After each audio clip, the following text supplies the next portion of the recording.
Subukan namin ha. Tapos ano, bigay mo yung Facebook account mo. Kaya na mag-communicate. Basta nadala na kita rito, okay na. Anong year model to, sir? 22. 2022. Ano naging issue nito bago nyo dinala doon sa shop? Ginaga ko yung wiring niya eh.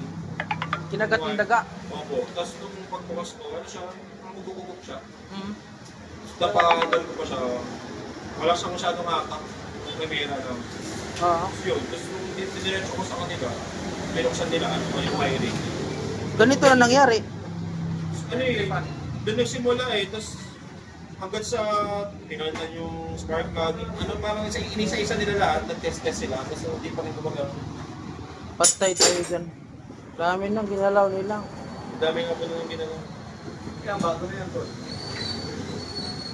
Pati pa, ginala pa handle switch nito. Kaya ba yung throttle bago rin, ginantan din po na nila.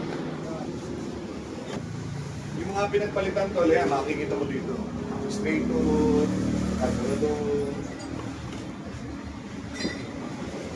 Tingnan na rin namin, baka kasi bago pa lang ipalit? Ha? Bago? Bago yan eh. Bago pa yung pinalit. Bakit to pinalitan? Ba't pinalitan to? Oo, eh, hindi rin ako po. Nagpahin na naman. Kaya nga ito lang ako, kung sakaling dito pa rin nagamitin, at least pinalala namin. Hindi kami stay to, nandiyan.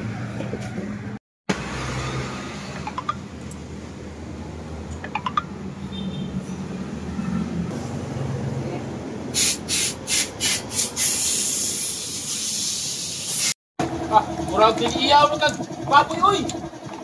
Nagkuha mo.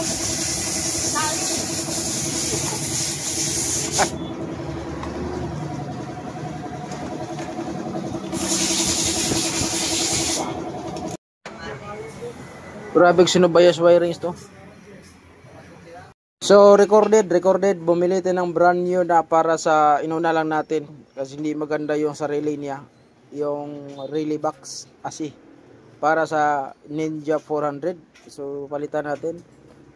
Ayan, ito yon 5,000 plus 5,000 relay lang yan ha. Sabihin naman iba nga 8,000, hindi 8,000, 5,000 plus lang nga eh.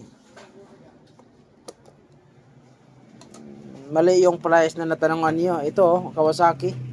Galing sa supplier Kawasaki. Oh. Kabit natin. Kasi yun doon binili parts out. Yung parts out kasi negative yan. Ano, silyado pa oh. Oh, yan. Okay. So ngayon kabit natin. Tingnan. So after napalitan ng relay assembly, relay box, mahal oh. Palitan natin kasi yun dala ng may-ari. Check natin kung mamamatay ba.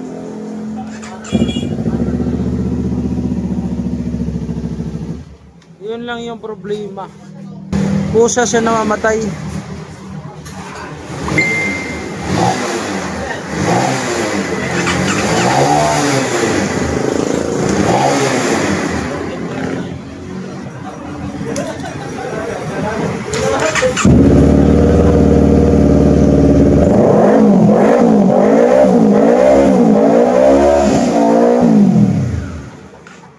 Kusa siya na mamatay. Ulit.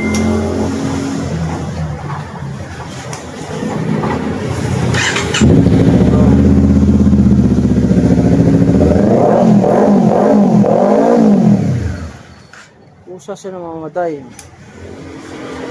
Wonder nga, pero ang problema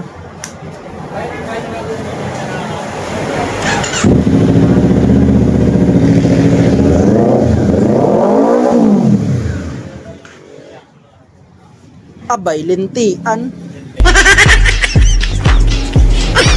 Ito, galing to sa ibang shop, hindi siya napaandar. Pero dito, napaandar natin. Ang problema nga lang, kusa siya namamatay. Nagpalit na tayo ng ano. Ito. Yung galing sa ibang shop, gipalitan ng buong throttle body yan at saka yung stator.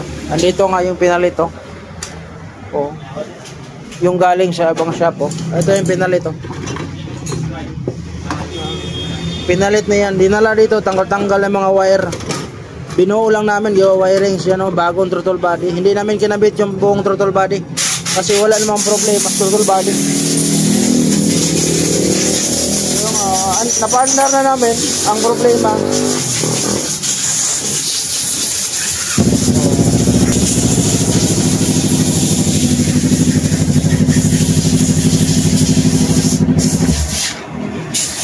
Yun yung alamin natin kasi lahat nag-wirings na namin. Lahat na yan, sinubay ng wirings yan. Pero mo yan. Yung ginawa ng galing ibang shop po. Tinanggal ko na. Tinanggal ko na tapos pinayos ko ulit yung mga wiring sa loob. Napaandar nga natin pero may ibang problema.